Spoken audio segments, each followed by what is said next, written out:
Балалар жаратылыстану сабағы 2 сынып тақырыбы өсімдіктер қандай топқа бөлінеді? 4 сабақ. Өсімдіктердің әртүрлі тіршілік жағдайына қалай бейімделетінін білетін. Бірінші тапсырма: өсімдіктер неліктен қолшатыр астына жасырынды? Өсімдіктер тікелей күн сәулесіне төзімсіз келеді. Олардың жапырақтары күннің қатты қызуына күйіп қалуы мүмкін.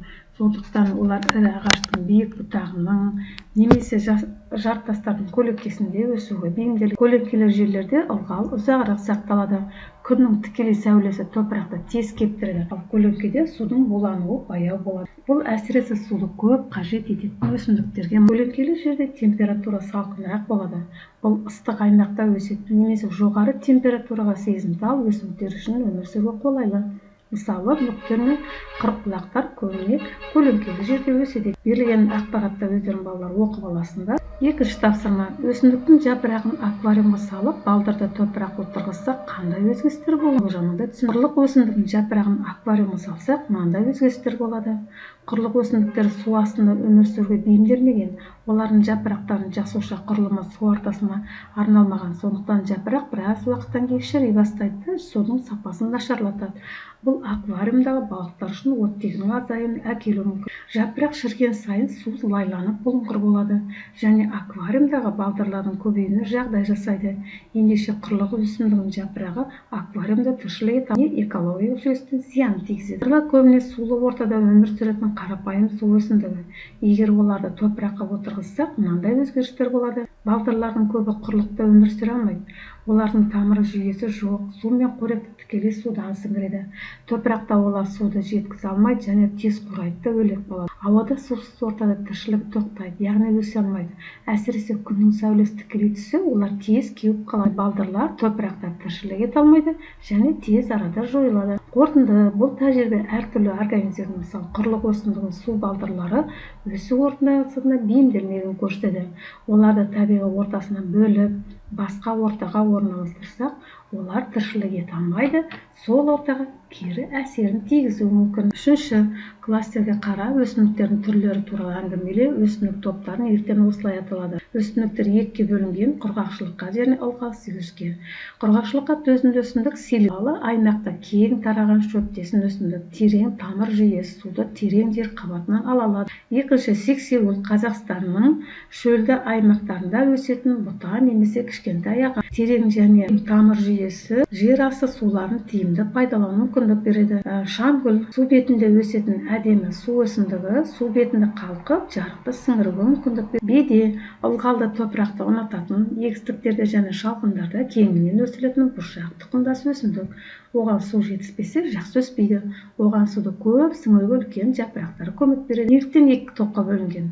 Құрғақшылыққа төзімді өсімдіктер су жетіспейтін аймақтарда, мысалы, шөл далада өмір сүруге бейімделген. Олар суды үнемдеуге, суды терең қабаттан алуға бағытталған. Ал ылғал сүйгіш өсімдіктер керісінше судың көп мөлшерінде болуды қажет етеді, немесе сулы ортада өседі.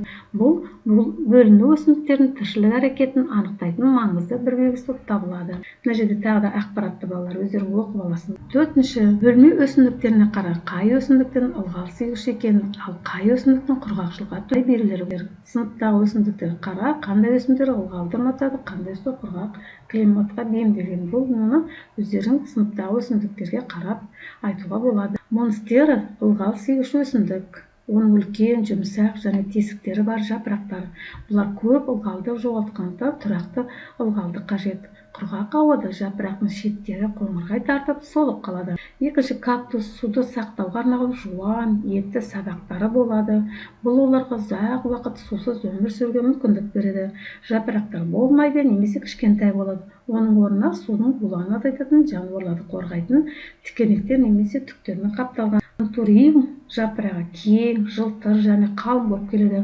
Олар жоғары ылғалдықпен тұрақты суаруды қажет етеді.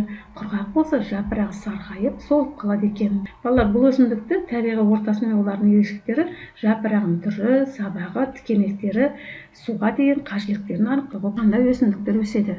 Оларды қандай топқа жатқызуға болады? Астана қаласында тұрғандықтан, қаланың маңында негізінен дала мен шөлейт жерлер тән өсімдіктер өседі. Бұл аймақтың климаты құрғақ, жазы ыстық, қысы ұзақ, әрі аязды. Сондықтан бұл жерде құрғақшылыққа төзімді өсімдіктер көп. Астана маңындағы негізгі өсімдіктер жусан, құрғақшылыққа төзімді даланың негізгі өсімдігі. Боз, қауырсынды ең тараған. Селеу, дала шөбі, құрғақ жерге бейімделген. Түймедағы кей жерлерде өседі, орташа ылғал сүйеді. Бидайық далалы жерлерде кездеседі, құрғақшылыққа төзімді. Қызғалдақ көктемде гүлдейтін әдемі ылғалды жақсы көреді, бірақ қысқа мерзімде ғана өседі. Қайың қарағаш ағаштары өзен көл маңында және жасыл белуде көбінесе ылғал сүйгіш. Сен білесің бе деген айдары бойынша өздерің оқып аласыңдар балалар. 6-шы ылғал сүйгіш немесе құрғақшылыққа төзімді өсімдіктің суретін сал. Сыныптасың өсімдіктің түрін оның қандай белгілері бойынша анықтай алады. Мынау ылғал сүйгіштік екені жапырақты ба керек. Мынау құрғақшылыққа төзімді жапырақтар боздау, сарқыштау болып келеді, жантақ мысалы құрғақшылыққа. Мынау ылғал сүйгіштік. Келесі өзіңді тексер айдарымен мына сұрақтарға жауап бересің. Балалар, бүгін біз ылғал сүйгіштік және құрғақшылыққа төзімді өсімдіктермен туралы әңгімеледік. Сабақ аяқталды.